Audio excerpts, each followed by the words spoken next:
Good day, employers. My name is Madeline Casaraba Ramos. I'm 34 years old. I'm from Philippines. I'm single and I have three kids. I'm first timer to work Hong Kong and I'm willing to learn and a fast learner.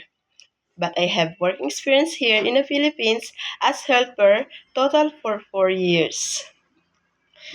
My first employers are one couple and two children.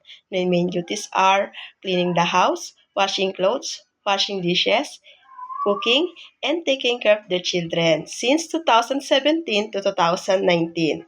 My second employers are one elderly, one mom, and one children. My main duties are washing clothes, washing dishes, cooking, cleaning the house, and taking care of the kids since 2021 to 2023.